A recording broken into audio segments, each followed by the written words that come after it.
Alors, voici toute une série de choses à retenir afin de bien être préparé à l'oral individuel de français B niveau supérieur. Premièrement, concernant du coup le déroulement de cette épreuve, c'est une épreuve qui se déroule en 3 parties. Première partie, donc vous devez présenter un extrait d'une des 2 œuvres étudiées en classe, à savoir que les 2 œuvres, je vous les rappelle, c'est La médaille de Lydie Salvert et Un secret de Philippe Grimbert. Et cette présentation dure 3 à 4 minutes. Vous devez présenter l'extrait, ses idées principales, discuter des personnages et des interactions finalement des personnages entre eux. Deuxième étape, il s'agit d'une conversation sur la présentation qui cette fois-ci dure de 4 à 5 minutes. Où le professeur revient sur les idées, les enjeux essentiels de l'extrait, complète au besoin ce que vous avez dit ou commence à proposer des pistes en tout cas de prolongement de votre réflexion. Enfin, troisième et dernière étape, il s'agit d'une conversation générale sur les 5 thématiques du programme de français B, à savoir identité, expérience, ingéniosité humaine, organisation sociale et partage de la planète.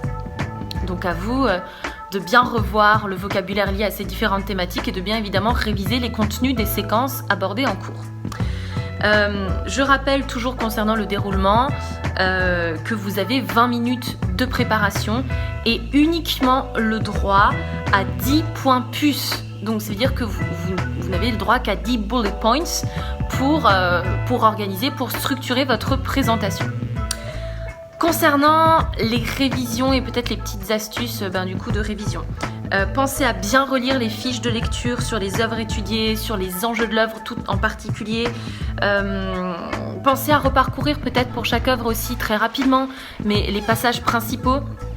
Que vous ayez de nouveau en tête la structure de l'œuvre, la trame narrative, aussi le portrait des différents personnages et ce que j'ai dit tout au début, c'est vraiment les grandes pistes de réflexion proposées par cette œuvre, tout en sachant que nous avons travaillé ensemble sur ces enjeux. Vous avez des fiches à disposition à la fois sur Philippe Grimbert et à la fois sur la médaille de Lydie Salvert. Et ça, vous devez le connaître, vous devez le maîtriser, d'accord ? Vraiment, vraiment. Vous devez savoir que la médaille de Lydie Salvert vient dénoncer le discours managérial, est une parodie de ce discours managérial, vient dénoncer l'aliénation au travail. Vous devez savoir que l'œuvre de Philippe Grimbert interroge sur les origines, sur l'identité et d'une certaine manière vient dénoncer aussi les atrocités de toute cette politique de discrimination et de ségrégation menée durant la Shoah, d'accord ? Deuxième astuce. Certes, ce n'est pas une épreuve d'analyse littéraire, de commentaires littéraires, mais dans l'étape 1, si vous voulez, de cet oral individuel, donc concernant la présentation de cet extrait, je pense que si vous avez une petite considération sur la forme du texte, que vous êtes capable de dire « Ah là, il y a une métaphore et ça renvoie à cette idée-là », sans faire d'analyse linéaire et exhaustive, eh bien je pense que ça peut être valorisé.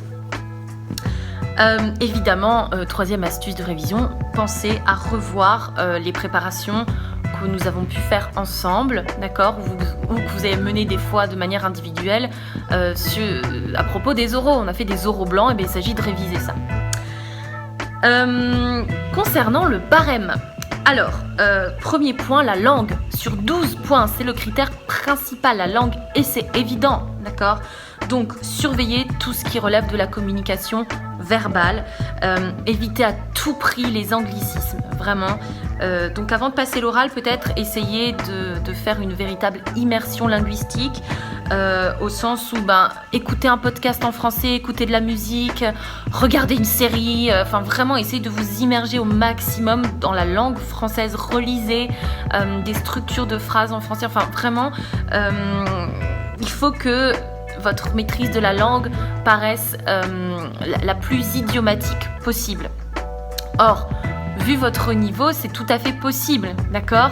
Mais il faut vraiment veiller à éviter les anglicismes. Si vous ne trouvez pas un mot en français, passez par une périphrase, passez par un groupe de mots qui vient définir ce mot-là, d'accord ? Pensez à demeurer dans un registre soutenu, donc évitez de dire genre.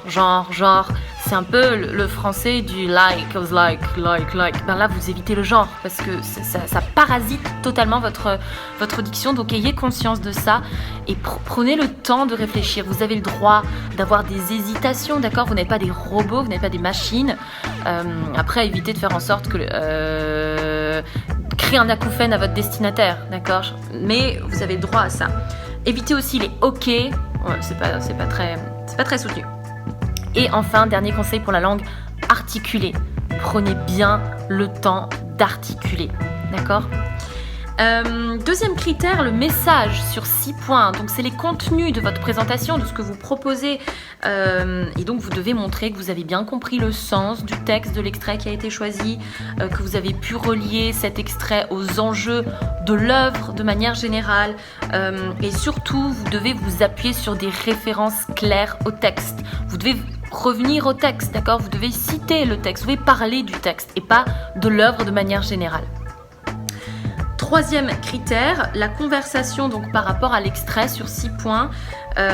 Évidemment, vos réponses, elles doivent être justes, elles doivent être développées. Vous devez montrer une forme d'enthousiasme au sens où vous devez, alors je lis là les propos du guide, hein, vous devez montrer une volonté d'intéresser vos interlocuteurs. Voilà, ça me semble assez évident. Et enfin, dernier critère, la communication en lien avec l'oral, donc l'entretien général. Je dirais conseil que je donne à toutes les sections et les programmes différents que j'ai eu l'occasion auxquels j'ai eu l'opportunité d'enseigner. Vous devez, lorsque vous passez un oral, être le plus autonome possible. Et donc ça signifie faire automatiquement des liens avec le programme, avec les séquences faites en cours. Donc vraiment aussi dans votre travail de révision, revoyez bien les références culturelles, les références littéraires qu'on aurait pu mettre en lumière dans les différentes séquences afin de pouvoir les réutiliser à bon escient durant cet entretien cet entretien général, d'accord? Dans ce dernier critère, vous devez aussi montrer une forme d'apport personnel. Donc, tentez vraiment d'élargir votre propos et de montrer en quoi potentiellement les réflexions, les problématiques soulevées par les différentes thématiques de l'IB peuvent vous toucher et dans quelle mesure ça peut faire résonance aussi avec votre histoire individuelle. Voilà!